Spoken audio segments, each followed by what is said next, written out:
battered, bullied, broken and bewildered by Brentford. And we got off lightly. 60% possession, but utterly toothless. Richie fumbling about, Tell running in ever-decreasing circles, Mikey bereft of confidence, Berival a mistake waiting to happen, and Kinski, I don't know, bit of a worry. RDZ claims we are not a team yet, and we weren't ready. Why? Was it that misbegotten Australasian tour? Is it the endless injury list? Conor Gallagher running around like a dog chasing a wasp in the absence of a real number 10? Silver linings? Well, Fernandez looked decent. That's kind of it. And also the Villa fans' Saturday Schadenfreude was holed beneath the waterline by Sunday afternoon. A couple of City bench warmers are joining us, allegedly. Is Savino Ndombele or Bale? Is Marmouche a centre forward, or do we still need one? A fond farewell to Flappy, who left us with some fine words. Thanks for that late save in the Europa League final, and for flapping to ensure Mickey became an all-time legend. We've got Room 101, predictions you can rely on for Charlton and Newcastle, and after Barry's vasectomy confession last week, we'll be delving into our guest's most embarrassing medical procedures. Strap in, it's Nice Ones.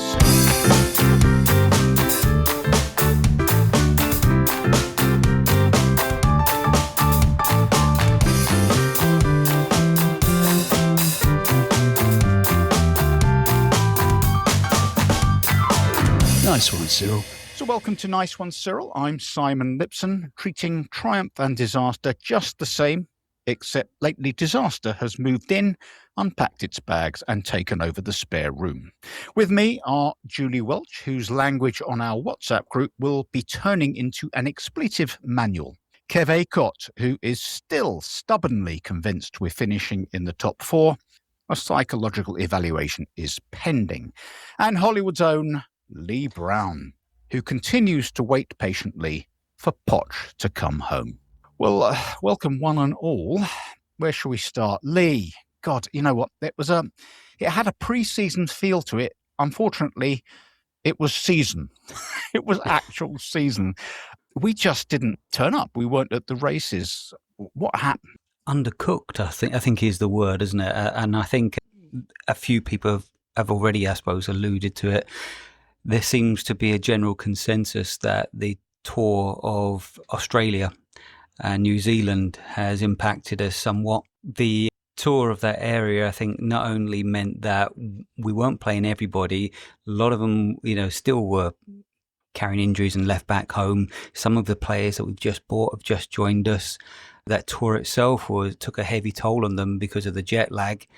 And I think we just come back a week or two short of being where we should be. And De Zerbi himself had called out a few players, including Tonali, just not being quite physically at their peak.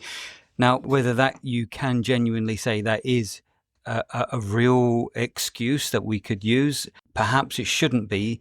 But I think that is one of the biggest reasons why we just weren't at it on Saturday. Yeah, I think that's fair. That tour just seems utterly nonsensical the more you think about it. And I'm guessing that won't be happening again.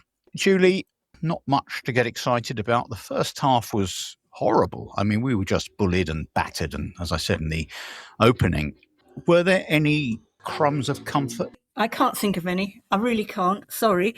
But, I was just sort of stunned by how easy it was for Brentford just to carve their way through us. And I was thinking, we've brought it on ourselves, not just the tour, but what sort of team was it? There's Berival, who is sort of half in, half out, in my opinion. I don't know what is the situation with him, because RDZ is now saying, he wants Berival to stay. Berival is increasingly, to my mind, just a useless head of good hair. I mean, he wasn't impressive in the World Cup, was he? And he just seems to have taken that form here. Meanwhile, there's Maddison. I mean, if you want me to find not a crumb of hope, he's now got another knock because he fell awkwardly on his shoulder or something. I mean, Richie, what can I say? we all know how much I adore Richie, but he was absolutely crap, wasn't he? Pathetic. Yeah, and just the thought that if we don't get a centre forward, we are stuck with that. Okay, so Solanke came on and at least looked a bit like a human centre forward, but to no avail, really. He looked pretty rusty, didn't he? And anonymous. We're just waiting for another sore throat or blister on his ankle to strike him down again. Actually, I sort of felt pretty, not exactly desperate by the end, and I was enormously cheered by the Aston Villa result the following day, not to mention the United result on the Saturday. But I hate to say it, it just seemed to me we've just sort of picked up where we left off last season before RDZ arrived. Well, it's interesting, isn't it, Kev? I mean, we somehow scraped over the line last season, and RDZ took a lot of credit for that. And he also said, I'm not going to try and instill my full game plan into these guys because we just need to save ourselves. So let's just be practical and, get on with it and try and save ourselves. Well, we did that. There was talk by, I think, Lewis Dunk from Brighton said that the first sort of bunch of training sessions with RDZ full on, no one knew what the fuck he was on about. No one could understand a thing he was doing. And I wonder if we're in that phase right now. Last season doesn't count for anything, those last 7 games, because we weren't actually doing the RDZ thing. And now we are, and the players don't know if they're coming or going. I don't know whose thing we were doing. It didn't feel like De Zerbi at all. It didn't feel like they were managed or trained or coached. There was just a bunch of players on the pitch, most of whom were trying to do their best, which wasn't very good. It was really horrible, and I went to see it.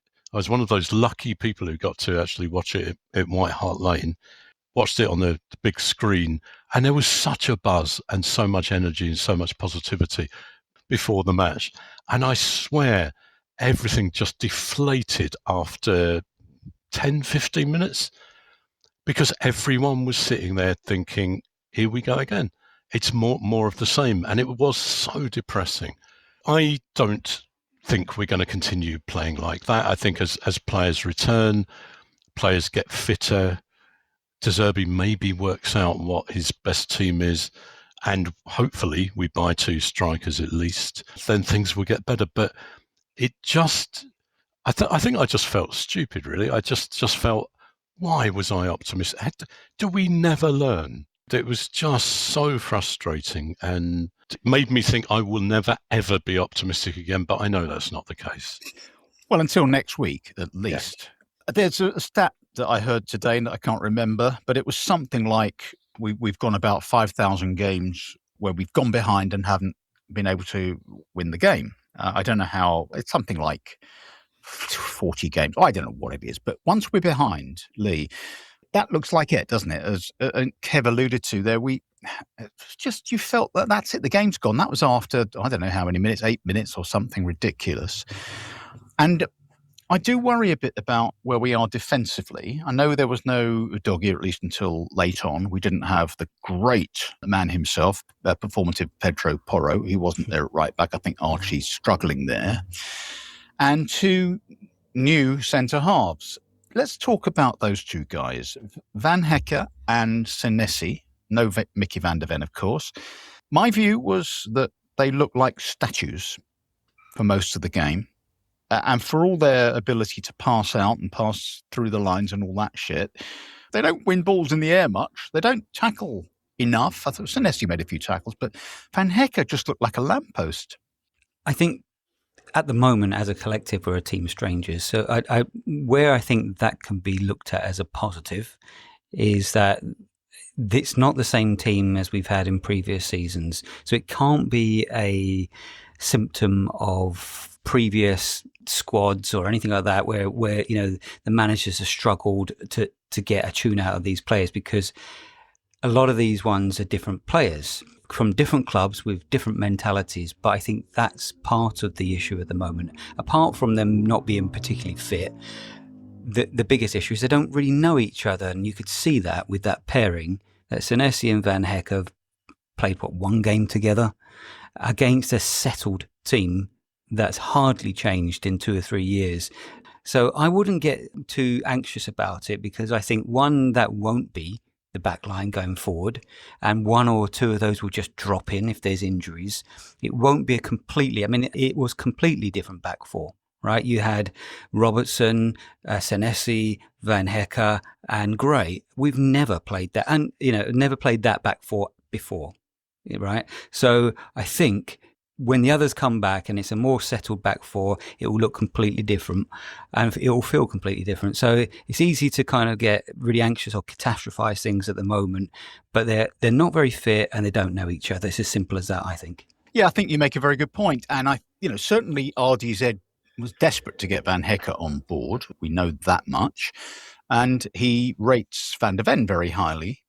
I do feel that none of these fairly tall boys are all that good at heading, and it does, it makes you wonder if we do come under aerial bombardment, Julie, whether poor old Kevin Danso will be thrown into the fray, because he's the only bloke who seems to be able to come in with a powerful clearing header. First of all, let me just say that, Lee, I'm sorry, but you are here.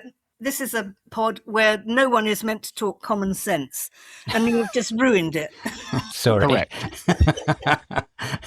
Apologies. Yeah, it was very worrying about, I think Lee was absolutely right that you just can't sort of stick a couple of centre-backs together who barely know each other and expect them to have that kind of telepathic knowledge of what each other is going to do. Aerial bombardment, Danso's definitely your man. I mean, maybe even tall centre-backs don't head the ball so much these days because of fears around later dementia, things like that. Maybe they're just not, practiced in heading because of that. I suppose, just to use a cliche, it was just a very bad day at the office for everybody, almost. And you asked me earlier, Simon, if I could think of any crumbs of comfort. I just really can't. At the same time, all I've got is that sort of feeling that I had midway through the, disintegration of the Thomas Frank project, and just thinking, how much more of this are we going to have to put up with? What I did think was I wasn't terribly impressed with Tonali, actually. And I thought he was, going to sort of be the shining star from day one. And so far, not really incredibly impressive. I mean, he looked, once Fernandes was on, things looked a bit better. But I just don't know. I mean, he's RDZ's Italian mate, wanted to come to Spurs. I just wonder if he's just, Ndombele with a good haircut, basically. Mm. Well, we do need to give him a chance, don't we? It's only game one. And so, it's early doors, isn't it, Kev? Interestingly, at the moment, the focus is almost solely on forwards. So the suggestion is, as we speak, where are we? 6:15 on a Monday night. Marmouche isn't done, and fucking Savino, if he exists, isn't done. And there's talk of Gakpo, and there's talk of Mateta. God help me, I saw someone talking about Delap and Mudryk today. But it does seem as though the focus is on attackers, which suggests that RDZ thinks the defence is done. It's sorted. I think it's potentially sorted. I think once they get used to each other, once they have maybe a bit of confidence in Kinski and vice versa as well. So we're probably, I don't know, I think we're probably talking 5 or 6 matches of a consistent back four. And then the individual players will hopefully make up quite a solid sort of group. I certainly, in the first half, I didn't see the problem as being up front at all, but maybe that's because there was so little going on up front. The problem felt like it was the defence and midfield. You didn't even see, I'd forgotten Mikey Moore was playing. Richarlison. I mean, Richarlison wasn't dreadful in the first half because it never got near him. And so it was just, I don't know. I felt, I was actually feeling positive before this pod, and now I'm feeling negative again, and I think Again, my advice would be to listeners now, switch off now. It's not going to get any more positive. It's just Yes, it's not going to get any. Not going to It's get not gonna any. get better. Yeah. The turning point there, I think, Kev, is when you said Richarlison. And your face dropped. Everything went to hell, and I feel you. He was pathetic. Everything bounced off him. So even when we got forward, he was never going to control it. He was never going to do anything with it, and it was a grim old performance. It was. Lee, you've always held a candle for Poch. I do wonder a bit. We've talked about this before. RDZ has been given unprecedented power, particularly spending power. It seems that's what it looks like from the outside. Hundreds of millions of pounds on players, and we are going to play the RDZ way, whatever the fuck that actually means in practical terms. It does raise the spectre once again of being lumbered with a bunch of players. Once RDZ flounces out in October, who don't fit anyone else's pattern. We've got £500 million worth of shit. Right. Okay. Let me put you guys straight. Come on. This is not going to happen. Pull yourselves together, guys. This is just not going to happen. I'll tell you why. Right. As much as I do love Poch, and my wife has a worrying suspicion about my love for Poch, the thing is, RDZ is a really a cutting edge coach. He's a very young man. He's only about 47, isn't he? He's got a lot of kind of really ambitious plans for the club. I love the way he talks about the club. I love the way he talks about our players and our fan base. He's saying all the right things. One bad game doesn't undo all of that. You could see the signs of it in the end of last season. And I think actually he will get, I don't know how long he'll stay for. None of us can know that for sure. As sure as eggs is eggs, as they say, it'll all come undone at some point. But I do think that in the short term, we get those attackers that we need. There's an outlet for that ball there as well, because Richie cannot hold fucking anything. I mean, he couldn't, it's like a fart. You can't hold it in your hand. We've already said before, he's like a dog chasing a balloon. That guy just needs to fuck off as soon as possible. So, anyway. We love Richie, don't we? We love Richie. Oh yeah. We love him. But if I can put some positives on it, I mean, Mikey, he should have done better. He could have had a hat trick. The way that Robertson flicked that ball in, I haven't seen that in a long time. So when that clicks, there's hope. So I'm saying, guys, believe, trust the process. Oh, I love it. I love it. A cliche to end that speech of hope. Thank you, Lee. Kev and I have been kind of holding out for Mikey Moore to turn into Ronaldinho, but it hasn't happened. And it looks as though he is going to go to Germany to develop. Let's hope that happens. He did look absolutely bereft of confidence with those 3 finishes. And if you ever saw him in the reserve, you saw film of him in the reserves, his composure and ability to slot the ball the wrong side of the keeper was extraordinary. And yet he turns up in a match like that. I felt he was just under terrible pressure and it just didn't happen for him. I want to talk to you, Julie, about Gallagher. Now, you said last week that he's always the name you forget. He's the bloke who, you talk about all the other players and Gallagher kind of disappears into the ether. He was shit against Brentford. I mean, they were all shit. So I'm not singling him out, but I just don't know quite, apart from being a press resistant, as they say, running around like a lunatic and trying to stop the opposition passing out. He doesn't have enough craft on the ball. He doesn't really go past people. He doesn't pass terribly well. I don't know whether De Zerbi seems to like him, but in all honesty, I don't know what he's there for. I mean, I've never worked it out. I mean, he's sort of an ersatz number 10 at the moment, in the absence of the sainted Xavi, who I am just counting the days till he returns, because I think Xavi will make a lot of difference. And I did ask if, when his return date was due, thinking it was going to be something like, I don't know, late October, early November. And I'm told it's next year, which is terrible. Gallagher is not Xavi, is he? No. I don't know what Gallagher is. He seemed to be the kind of token signing in that terrible January window of last season. See here, we bought a class player. It's all going to be all right. And he's never actually, apart from one absolutely super goal towards the end of the season. Yeah, I just don't. I can't see his reason for existing in the team. As for Mikey Moore, I have a feeling that actually Scottish football is probably his level, just a little bit below the Prem. I don't think he's a new Harry Kane. I mean, I know Harry Kane was pretty underwhelming when he started, but it was when it was easy to see with Harry that there was one special thing about him, at least, which was he had the most tremendous spatial awareness. And I don't get that feeling with Mikey Moore. He had the same thing with Gareth Bale when he was a sort of rather gormless fullback. There was just something special about his spatial awareness. I just don't think Mikey Moore's got it at the level that the Premiership requires. I'm terribly sorry, Simon, because I know you adore him.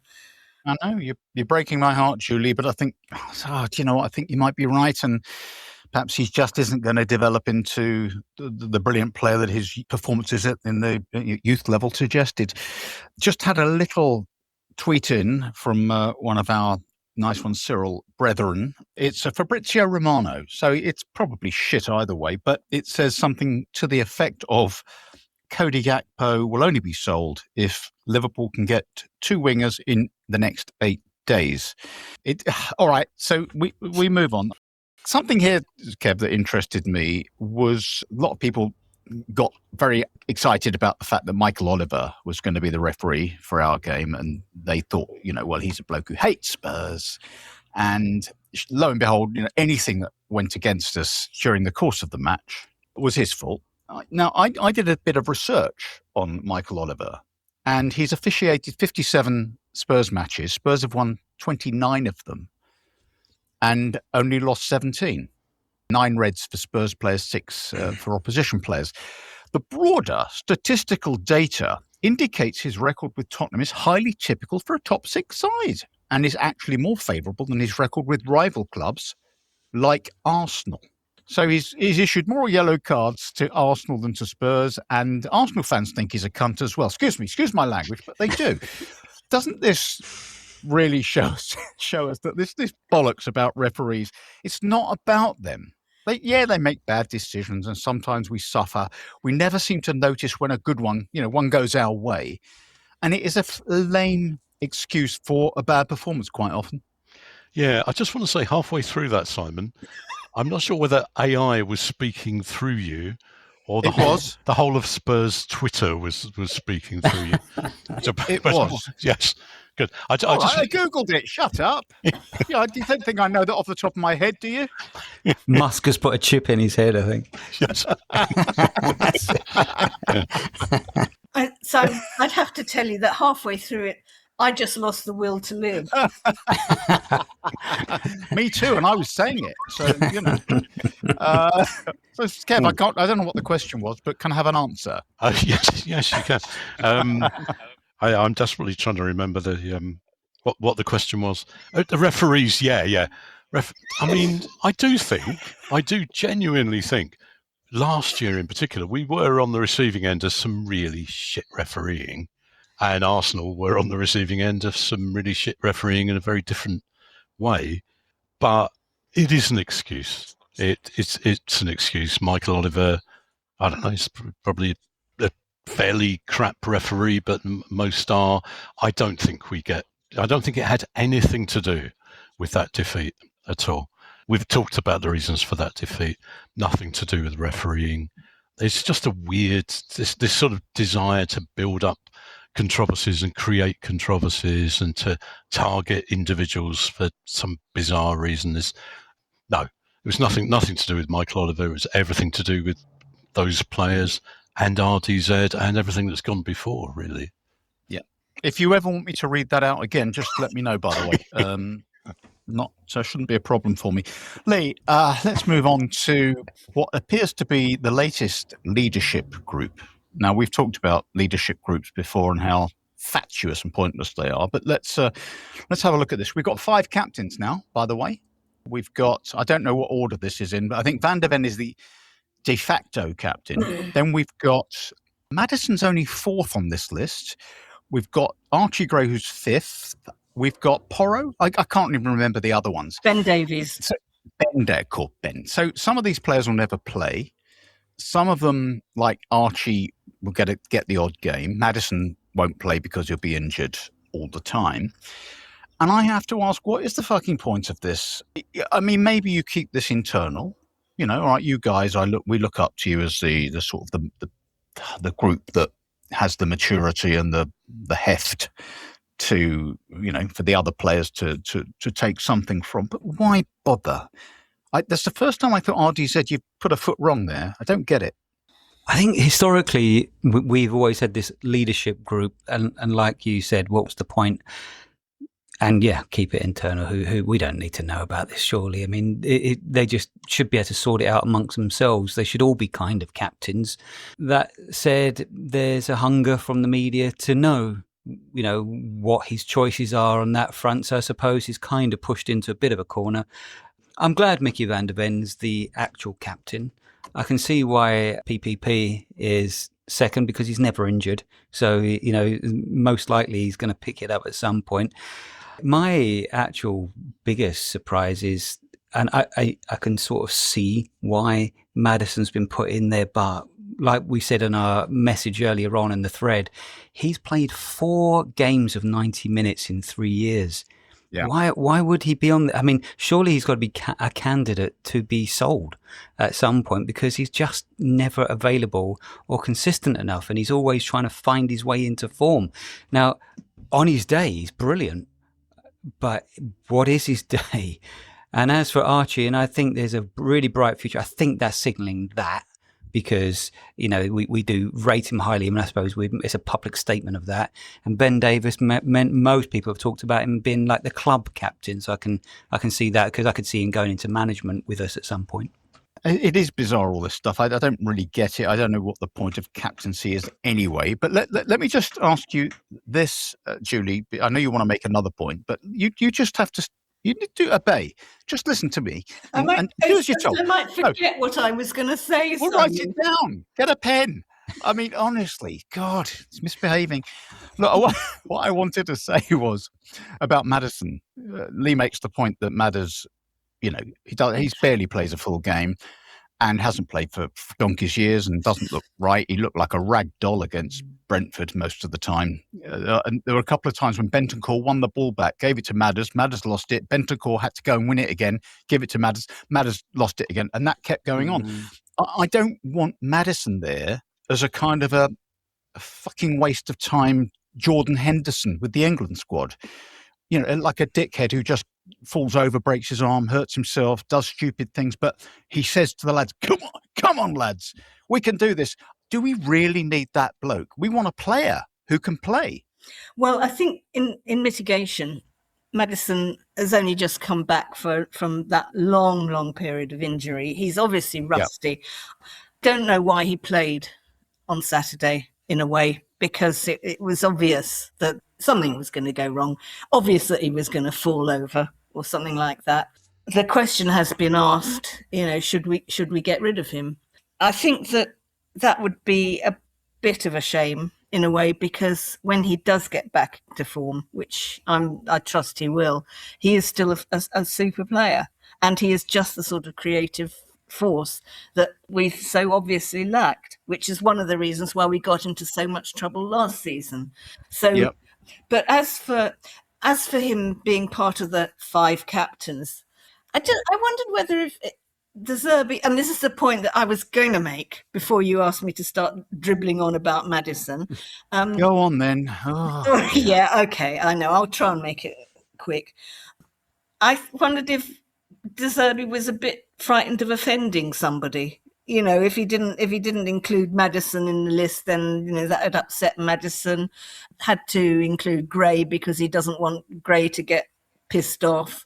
Van der Ven, the obvious choice, and I don't know why he didn't stop there, actually. Ben Davies as club captain. PPP, yeah, nice idea, but he doesn't need to be captain. I mean, you know, he's going to be everything to us in every other way. So why make him captain as well? Just seemed over the top. And I think that, was it Postecoglou who started it when he appointed one captain and two vice captains. The numbers have started mushrooming. So I don't know. It just seemed such a sort of bizarre and stupid thing to do. I mean, if you just sort of kept it saying, "Oh, Mickey's our captain, but he's out injured, so vice captain is going to be blah blah blah, Archie Gray." Fantastic, fair enough. Yeah.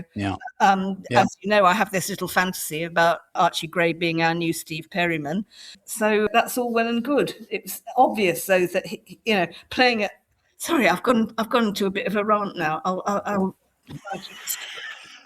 It was obvious that playing poor Archie Gray at right back, and making him captain at the tender age of 12 wasn't the greatest thing. Can't the guy just make a choice? Just say one, you. That's what used to happen in the old days. Yeah, we've come back to the point I made at the top, and you've gone ranting off, all around the houses. And honestly, lucky I zoned out. But Otherwise, at least I didn't bore the arse. At least I didn't bore the arse of everybody with a load of A1 shit. All right, look, moving on. She's going to feel the back of my hand in a minute, Julie. Moving on. Now, talking of players leaving, would Maddison possibly go? I guess not. We say goodbye to Flappy, Kev. The great Flappy, and also one of our former vice captains, of course. We say goodbye possibly to Richie. We say goodbye, please. We say goodbye possibly to Pap Mate Sarr. So these are the players being named at the moment as likely outgoings. Any others we ought to be getting the fuck rid of? I do think Berraval. I wrote down Julie's phrase, actually, useless head of good hair, partly because no one's ever accused me of being that. I don't know why. I don't think Berraval's good enough. I'm not entirely sure about Archie either, but I sort of give him the benefit of the doubt for now. I think Solanke, no, I think ideally he would go. I just want to put a little bit in for Conor Gallagher. I'm still holding on to him. We will find what he does, or he will find what he does, all will be good. That's almost Jane Austenian persuasion, hanging on when all hope is lost. Yes, untouched. Yeah. Well, it could happen, Kev. But he's a good-looking boy, and he's got great hair, so it's not all bad. We've had a lot of bollocks coming in from Villa fans and Newcastle fans and amongst others, and we're going to come on to that in a minute, about Spurs spending. And here we are finishing 17th a couple of times, and yet here we are throwing money all over the place. How can we do it? What a cheek. I just wonder, though, should we have, even for the Levy and ENIC haters, and there are many, they are legion, should we have some sort of grudging respect for his husbandry, his financial husbandry? Because that's one of the reasons we're in this position now. Who's that aimed at? Me? Yeah. Oh, sorry, I didn't. It wasn't that long a question. God, don't people lose concentration quickly? Yeah, I switched off. I agree. And to give some context, thank you. Moving on. To give some context, which has been spoken about before, is that we wouldn't be able to spend this much, if it wasn't for the fact that he'd given us, such a stable position, the headroom in terms of wages, the headroom in terms of spending, because we're in a really good position with FFP. So it's ironic that his lack of spending on all those fronts has actually allowed us to really sort of go for it now. And maybe that's what they kind of thought, is that he's never going to do it. If we're going to do it, we were in the position where we should, and we're coming up to a window where perhaps we really have to make this, this change in strategy, because they did this sort of great big, roots and branch survey of the club, which told them basically we weren't, acting like a proper modern club anymore. So I suppose, the sort of long-winded answer is yes, that Levy set us up actually, ironically, really well for what we're doing at the moment.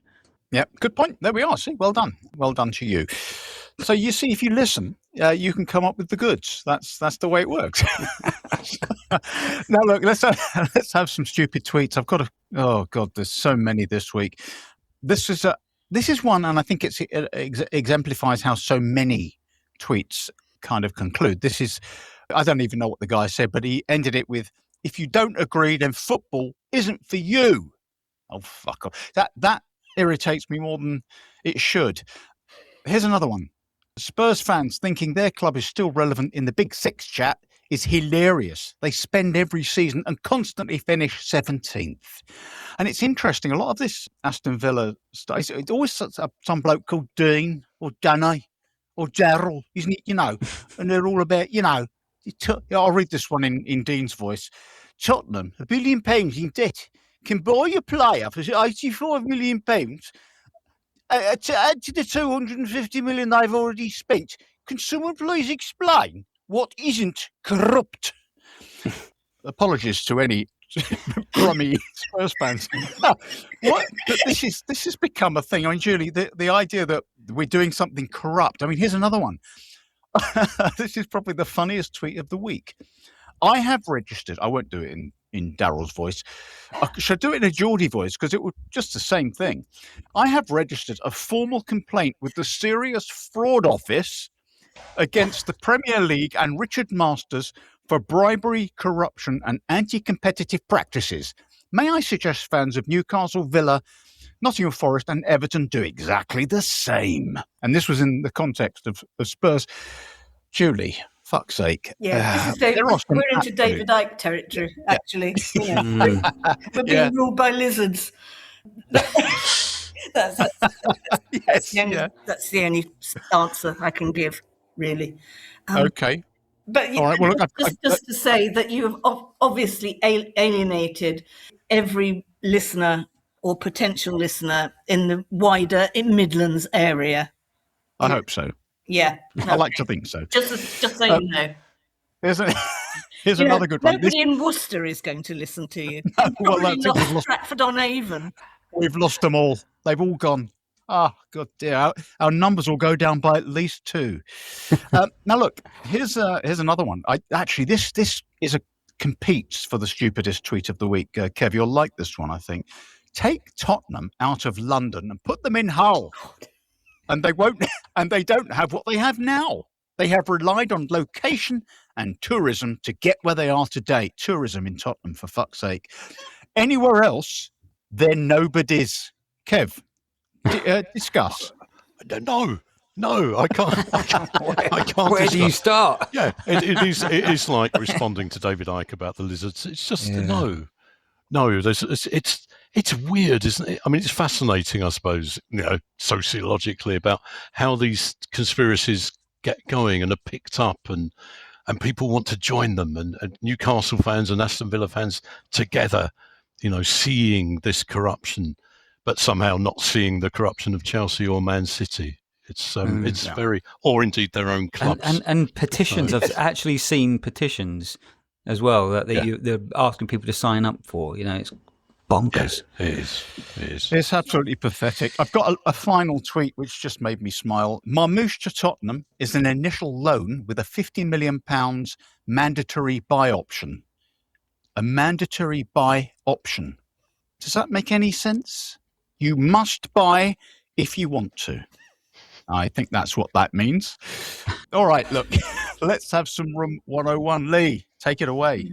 I'm going to go for bedwetters, and that includes you, and also lots of other X and Twitter and all those fannies, basically, who 1 week are giving it, "We're so back," and the very next day they're wetting the bed about, oh, he's not going to sign. Oh, we're so crap. Oh, he's going to blow up, and and they're just panicking over everything all the time.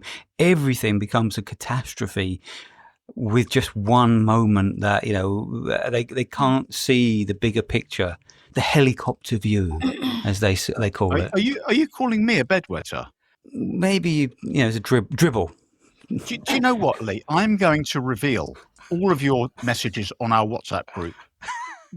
Honestly, that's bedwetting 101. moving on. Julie, Julie, what have you got?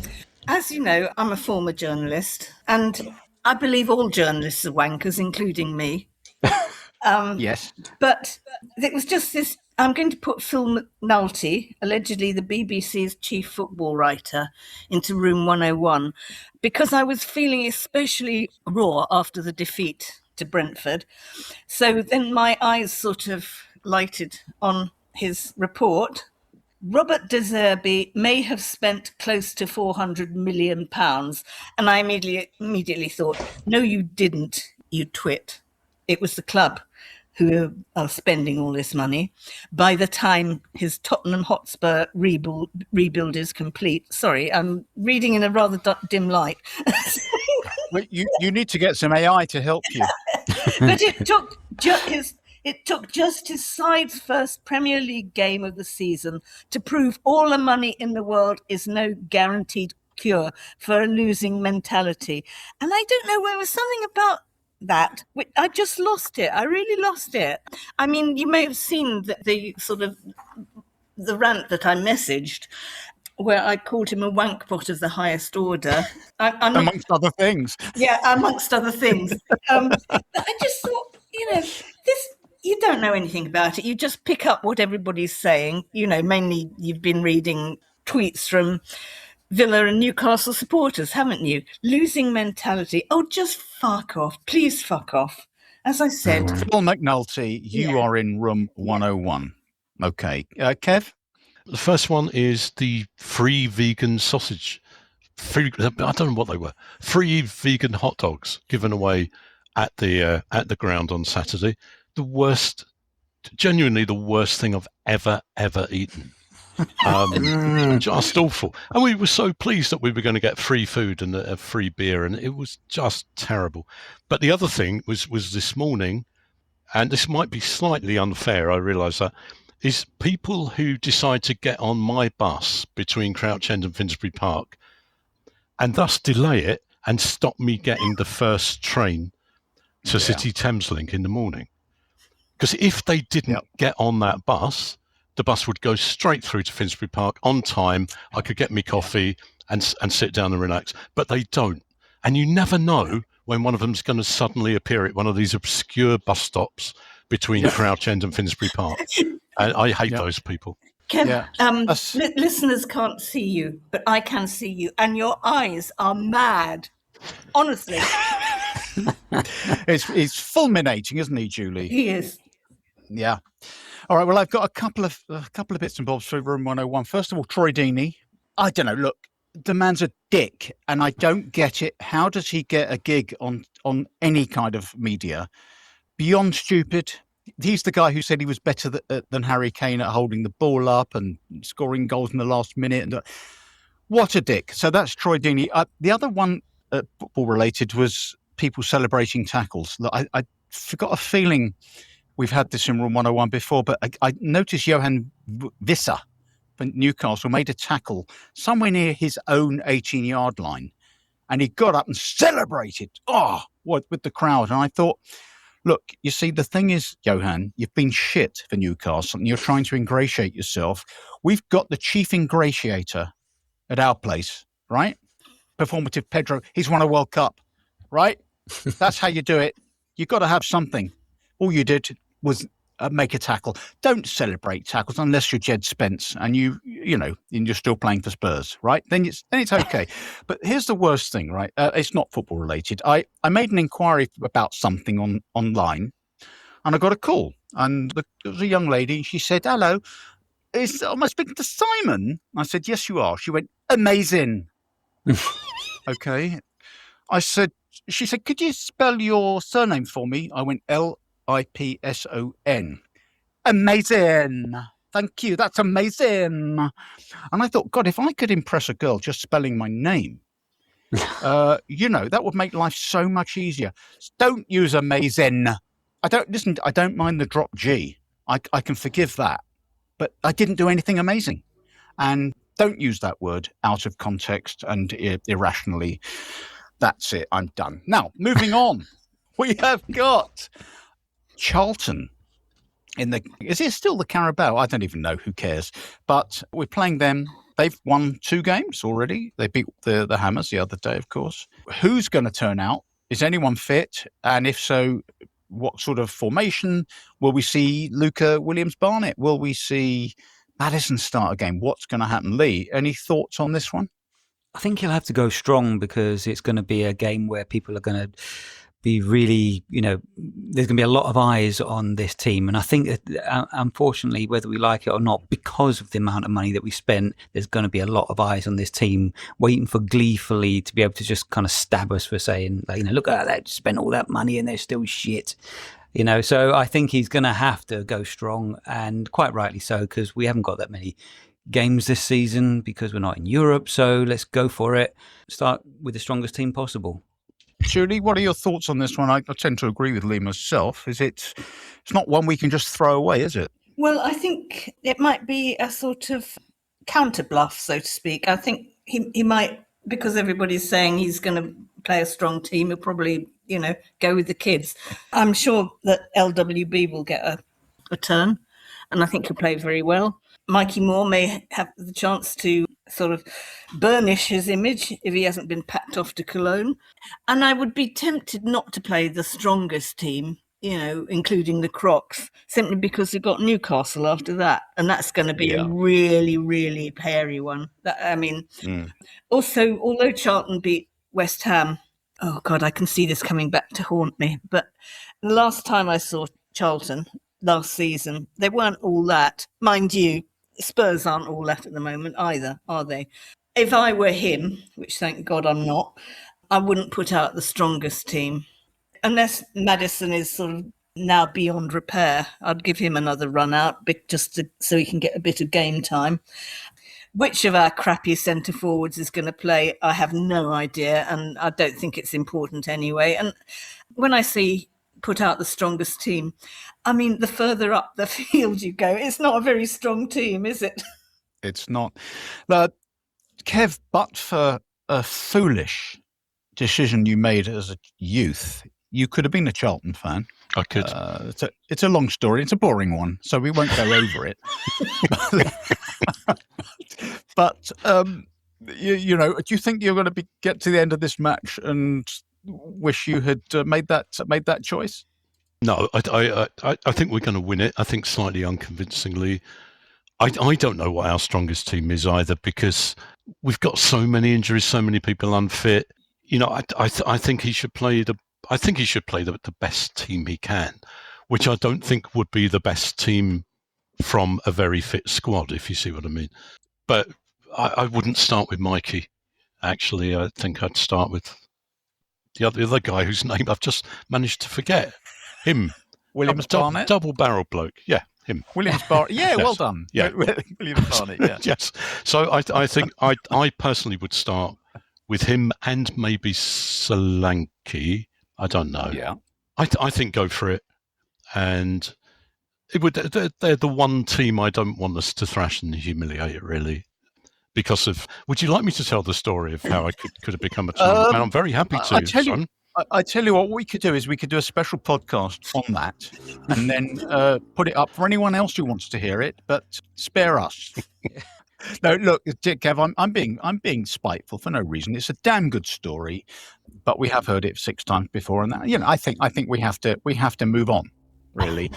Lee, Julie's alluded to our difficult match at the weekend against Newcastle, and that's a bit more important than Charlton, of course. I didn't think they were that great against Liverpool. I'm not sure how good Liverpool are.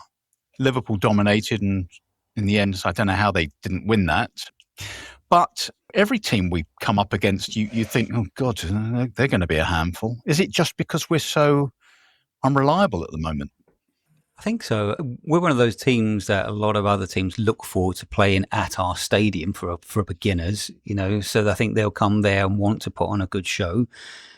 Our games against them often are quite turgid at home, often 1-0 affairs over the years. And of course, they will want to prove that Tonali was wrong to leave their club and come to us. So I suspect they'll be bang up for it. I do think, though, we'll have a number of players back. I suspect we'll have Solanke back, Porro back, Van der Ven back. We'll probably have Fernandes ready to start as well. We might even have Savinho in by then. So I think things will start to look quite different.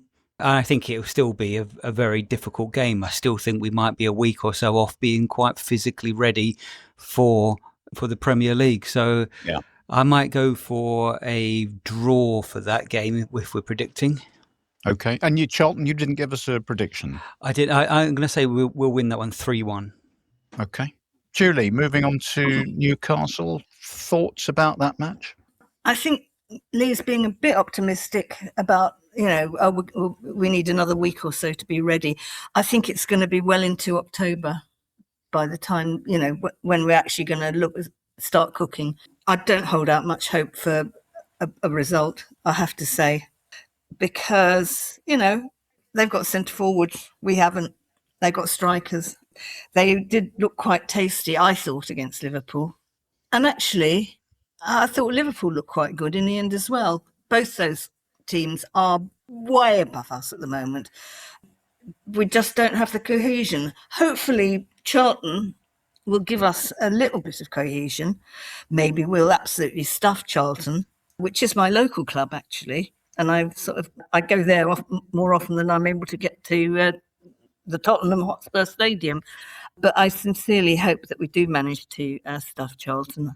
But Newcastle, one of my sons is a Newcastle supporter. And, he's as bad-tempered and passionate about football as I am. So whatever happens, it's just going to be bad, isn't it? But well, no, because if we win, it's good. Yeah. Who cares about your son? No one. True. All right. So what are we saying for Newcastle? Go on. Give us some numbers. Are you talking to me? I am.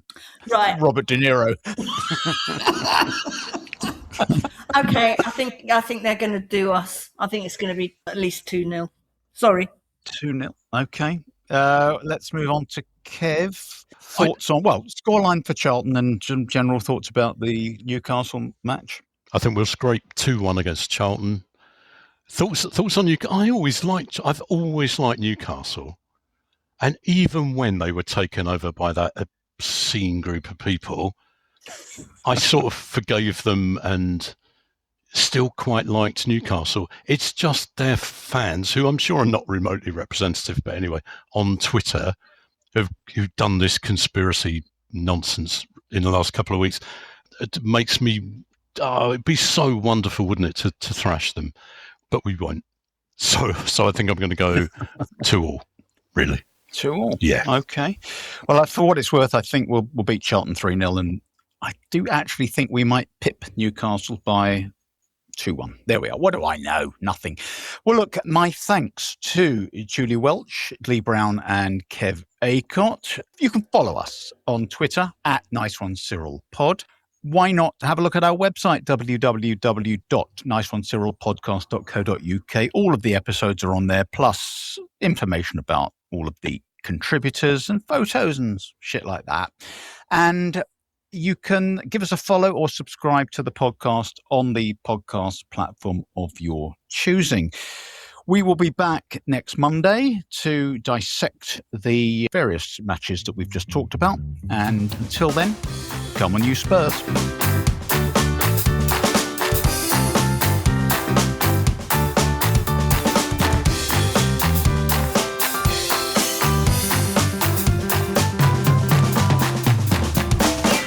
Nice one, Cyril.